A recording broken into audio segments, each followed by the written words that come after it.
And now for the good news.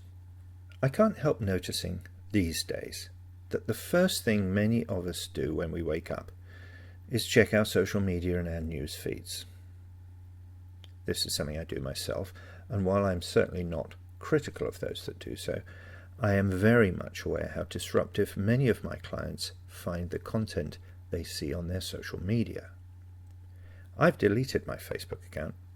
I feel like I've given them enough of my data, and I really only use Twitter and YouTube these days, as I feel I have a little more control over what I see that way. I really do feel Facebook has been quite insidiously influencing people towards certain ideas over the years, the most obvious case being the casual acceptance they have towards conspiracy theorists, providing a platform to influence the US electorate, for example. While being aware of what's happening in the wider world is important, it can seem that there's nothing but bad news out there. With my own background in the media, I'm painfully aware that good news doesn't sell newspapers. Come to that, these days nothing seems to sell newspapers. So where is the good news? The answer is that it's all around us. It creeps up on us, and if we're diverted by voices of doom screaming from the net, we really don't notice it. However, the fact remains, there is good news out there.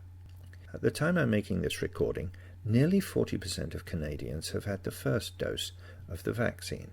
This is not only good news for the 40%, it's good news for everyone in their communities, as those who get the vaccine are doing their part to prevent the virus getting a stronger hold on the communities in which they live.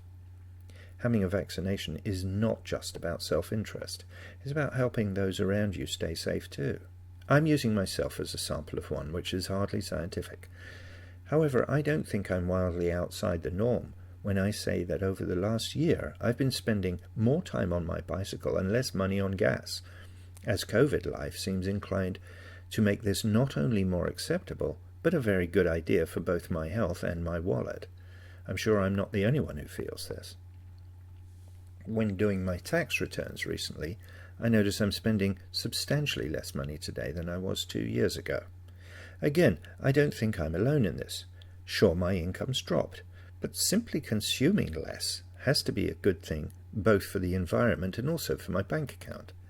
During the lockdown and during travel restrictions, I've learned to get much more out of my local community in terms of activity and entertainment than I ever did before. These days I kayak or sail far more than I ever did before COVID. The temptation to jump on a plane to an all-inclusive resort is simply non-existent. This is partly because such non-essential travel would be monumentally stupid and selfish, and partly because sitting on a plane with 300 other people just does not feel like a good idea right now. The result is I'm spending more time in my local community and enjoying the process. I have the greatest sympathy for those in the hospitality trades, many of whom are struggling at the moment. I'm also realizing that sitting on a beach and enjoying a can of Scruttock's Old Dirigible or some other craft beer is not only an option. With the coastal splendor of Vancouver so easily accessible, it's something I can enjoy safely and responsibly for a fraction of the cost of a night out on the town. So there's a few positives. Of course, it's going to be different for everyone. Yet finding the positives in this unusual situation is something I think helps us all. While the media is full of disappointing things coming out of Washington, the undeniable erosion of democratic ideals in the US generally, our local situation is something we can influence. It might be fair to say it's the only thing we can influence. Doing our bit to the best of our ability locally may not change the world, but it might improve our corner of it. I'm Rob Hadley in Vancouver. Leave a comment if you like.